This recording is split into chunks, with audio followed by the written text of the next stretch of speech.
round 4 of the FIA Motocross World Championship, the MXGP of Trentino.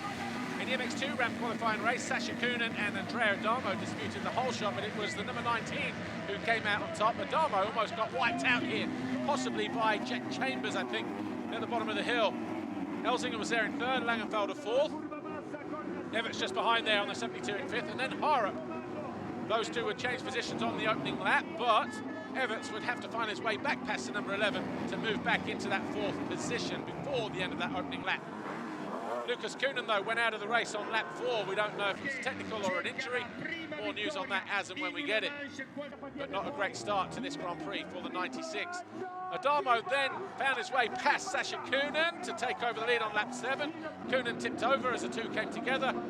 Marc-Antoine Rossi got around the outside of Sasha Coonan as well, as he found his way up briefly into the top 6. A little bit later on in the race, bottom of the hill, Langenfelder making that move on Harrop. That put him up into 4th place. Harrop was then into 5th. And then Kaiser Wolf surprised the number 28, Marc-Antoine Rossi, as he moved into 6th place. That's where he would stay. And then the last lap, Langenfelder and Harrop both found their way past the number 44 of Elzinger. Langenfelder would go on to finish 3rd, Harrop 4th, Elzinger 5th. 2 corners to go. Here's how tight it was between Adamo and Liam Everts. They crossed the line 0.47 seconds apart, but it was Adamo who went on to take the win from Everts, Langenfelder, Harrop and Elzinger. And for Adamo, his first pole of the season. There's your top 8. And in 9th and 10th place, Beniston and Camden McClellan.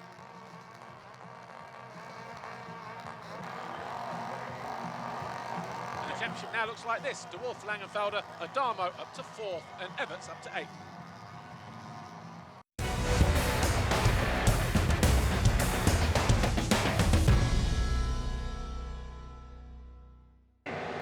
It was a very interesting MXGP ramp qualifying race.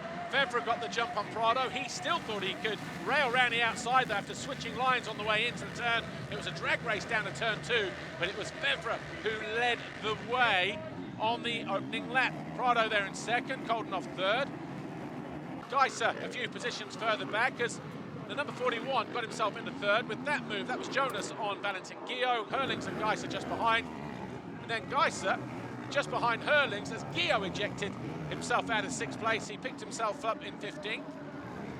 Geiser, towards the end of that same lap, went around the outside of the number 84 to move into 4th place. Hurlings was then in 5th. And then watch this, Prado comes into land, his seat falls off of the gas. He was in 2nd place, tailing the number 3 of Romain Fevre. He then came in a lap later, still looking for his seat, but he went into pit lane, running repairs, and when he emerged out of pit lane after that seat change, he was down in 36th place. Remember, points on the line and gate position. Halfway, Tim Geiser sailed past Glenn Koldenhoff to move into 2nd, and a mistake at the top of the hill there just upset Jonas ever so slightly. That allowed Hurlings into 4th. And then a lap later, Jeremy Seewer also moved past the Latvian to go into 5th place. Jonas would eventually come home in 6th. Final lap, Jorge Prado in 17th. Guess what? The repair job wasn't good enough.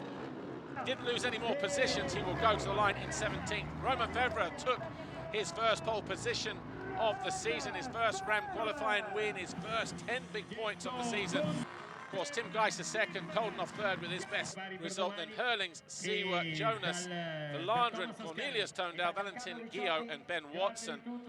No points for Jorge Prado, which means that Romain Fevre will gain 10, Geiser 9, just 8 points in it between 1st and 2nd as they head into the races. Fevre now up to 3rd in the championship chase.